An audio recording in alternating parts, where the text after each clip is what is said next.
Matthew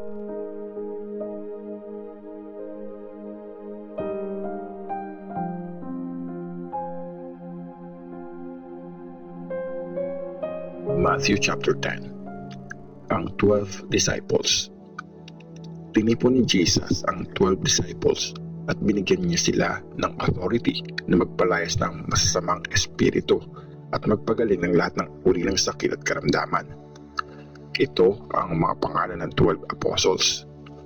Una si Simon na tinatawag ding Peter at yung kapatid niya na si Andrew, sina James at John na mga anak ni Zebedee, sina Philip at Bartholomew, si Thomas at si Matthew na tax collector, si James na anak ni Alphaeus at si Thaddeus, si Simon na makabayan at si Judas Iscariot na nagtraidor kay Jesus.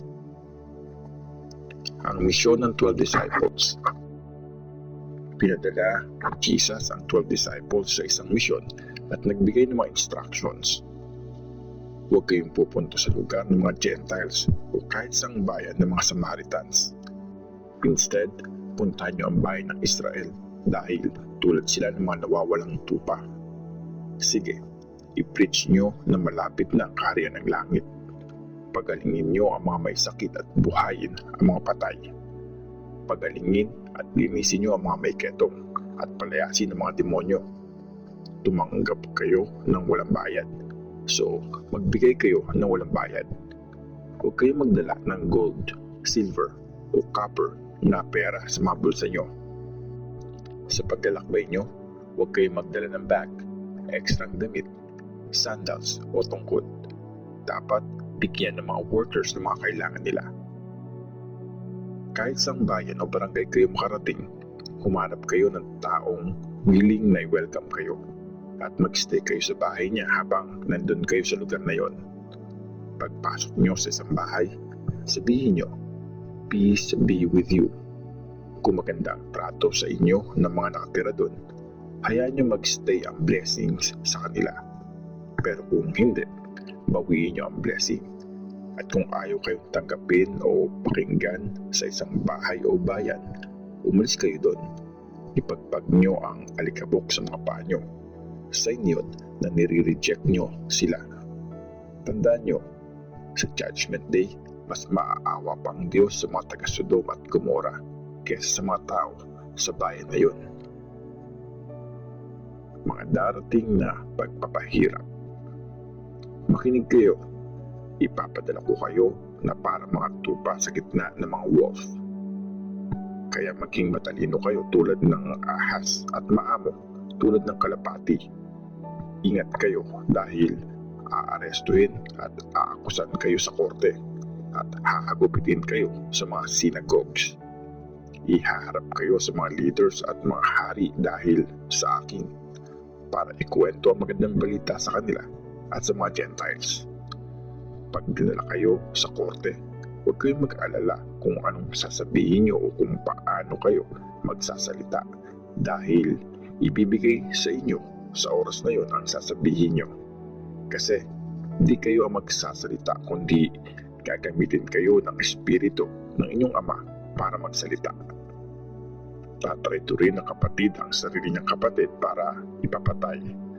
Ganun din ang gagawin ng tatay sa anak niya.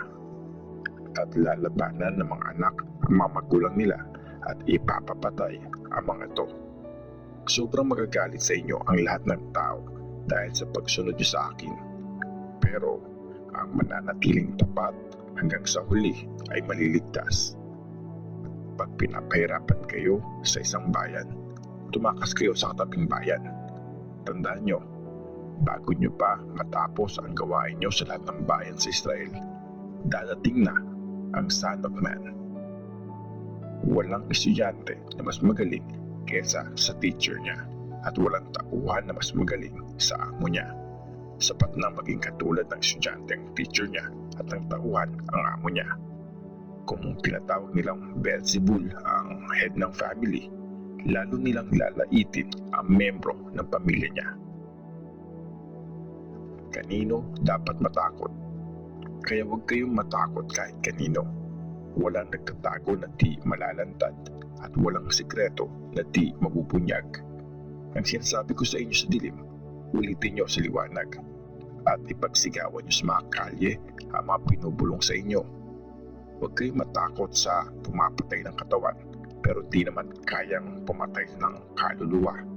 Instead, matakot kayo sa Diyos na kayang wasakin ang katawan at kaluluwa sa impyerno. Di ba, nabibili sa konting bayan 2 ibong maya? Pero ni isa sa kanila, hindi nahuhulog sa lupa nang di pinapayagan ng inyong ama. Pati nga mga buhok sa ulo nyo, alam niya kung ilan. So, huwag kayong matakot kasi mas mahalaga kayo kaysa sa maraming maya. Pagkilala kay Christ. Ang kumikilala sa akin in public ay kikilalanin ko din sa harapan ng Ama ko sa langit. Pero ang magdinay sa akin sa harap ng mga tao ay itidinay ko sa harap ng Ama ko sa langit. Hindi kapayapaan kundi gulo. Huwag niyong isipin na nandito ako para magdala ng kapayapaan sa lupa. Nandito ako para magdala ng gulo, hindi kapayapaan. Nandito ako para paglabanin ng anak na lalaki at ang tatay niya, ang anak na babae at ang nanay niya, at ang daughter-in-law laban sa mother-in-law niya, at magiging kaaway ng isang tao ang mismong member ng pamilya niya. Kung mas mahal mo ang tatay o nanay mo kaysa sa akin, hindi ka deserving na maging disciple ko. Kung mas mahal mo ang anak mo kaysa sa akin, hindi ka deserving na maging disciple ko. Ganun din, kung hindi mo papasanin ang krus mo at di ka susunod sa akin, hindi ka deserving na maging disciple ko. Ang nagsisikap magligtas ng buhay niya ay mawawalan nito, pero ang mawawalan ng buhay dahil sa akin ay magkakaroon nito. Mga rewards. Ang tumatanggap sa inyo ay tumatanggap sa akin, at ang tumatanggap sa akin ay tumatanggap sa nagpadala sa akin. Ang tumatanggap sa isang prophet dahil prophet siya ay tatanggap na reward na para sa prophet. At ang tumatanggap sa isang mabuting tao dahil mabuti siya ay tatanggap ng reward na deserve ng isang mabuting tao. Tandaan nyo, sino mang magbigay na kahit isang basong malamig na tubig sa isa sa mga mababa o mahinang disciple ko dahil disciple ko siya, sure na tatanggap ng reward ang taong yun. Matthew chapter 11. Ang mga messengers ni John the Baptist. Pagkatapos magbigay ni Jesus ng instructions sa 12 disciples niya, umalis siya para magturo at mag-preach sa mga bayang malapit doon. Nung nakakulong si John the Baptist, nabalitaan niya ang mga ginagawa ni Christ, kaya nagpadala si John ng ilang mga disciples niya para tanungin si Jesus.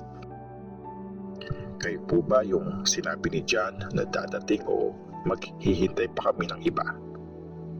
Sumagot si Jesus, bumalik kayo kay John at sabihin niyo sa kanya ang naririnig at nakikita niyo. Nakakakita ang mga bulag, nakakalakad ang mga pilay, gumagaling at nagiging malinis ang mga may ketong, nakakarinig ang mga bingi, nabubuhay uli ang mga patay, at pinipreach ang magandang balita sa mga may hirap.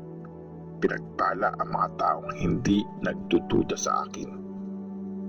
Nang paalis na ang mga disciples ni John, nagsalita si Jesus sa mga tao tungkol kay John. Nung nagpunta kayo sa desert, anong in-expect niyong makita? Isang tangkay ng tambo na hinipan ng hangin? Bakit kayo pumunta doon? Para makita ang isang tao nakadamit ng mamahalin? Sa palasyo makikita ang mga nagdadamit ng ganon. Ano bang gusto niyo makita? Isang prophet? Oo, prophet siya. At sinasabi ko sa inyo, higit pa sa isang prophet ang nakita nyo. Dahil si John ang tinutukoy sa scripture, ipapadala ko ang aking messenger. Mauuna siya sa iyo para ihanda ang dadaanan mo. Tandaan nyo, mas dakila si John the Baptist kaysa sa sino mang pinanganak sa mundo. Pero mas dakila pa kay John ang pinakamababa sa kaharian ng langit. Simula pa nung mag-preach si John hanggang ngayon, nakakaranas ng karahasan ng kaharian ng langit at sa pilitan itong pinapasok ng mga mararahas na tao. Nagpahayag tungkol sa kaharian ng langit ang mga prophets at ang law ni Moses hanggang sa dumating si John. Kung naniniwala kayo sa pahayag na to, si John na nga ang Elijah na pinangakong dadating. Makinig ang may pandinig. Saan ko ikukumpara mga tao sa panahon ngayon? Katulad sila ng mga batang nakaupo sa palengke at sumisigaw sa mga kasama nila. Tinugtugan namin kayo ng flute pero hindi kayo sumayaw. Kumanta kami ng mga kantang panglamay pero hindi kayo umiyak. Nung dumating si John, nagpa-fasting siya at di umiinom ng alak. Sabi nila, sinasaniban ng demonyo ang taong yan.